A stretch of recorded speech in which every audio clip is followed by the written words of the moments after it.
Risa Fulkerson may inamin kay Alden at kay Catherine Bernardo.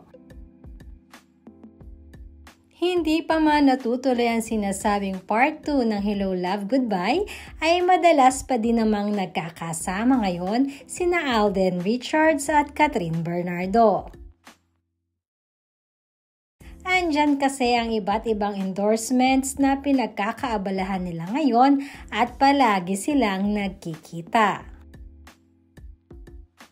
Samantalang hindi naman maalis sa pamilya ni Alden ang excitement, lalong-lalo na sa kapatid niyang si Risa nang malaman ito at mapabalitang nanliligaw nga ang kapatid niyang si Alden kay Catherine Bernardo.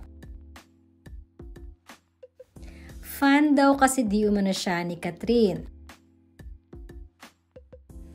Bagamat ayon na din sa aming source ay gusto muna di manong i-enjoy ni Catherine at Alden kung ano ang meron sila ngayon.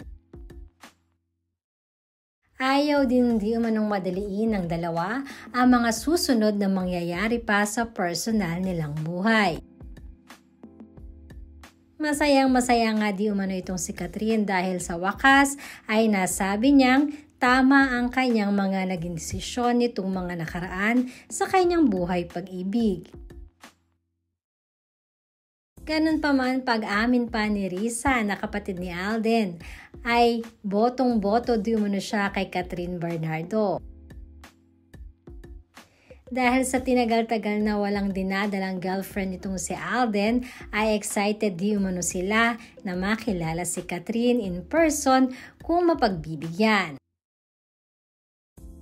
Maging ang daddy nga nila ay malimit buyuin si Alden kung kailan nga ba dadalhin dito si Catherine sa bahay nila sa Laguna.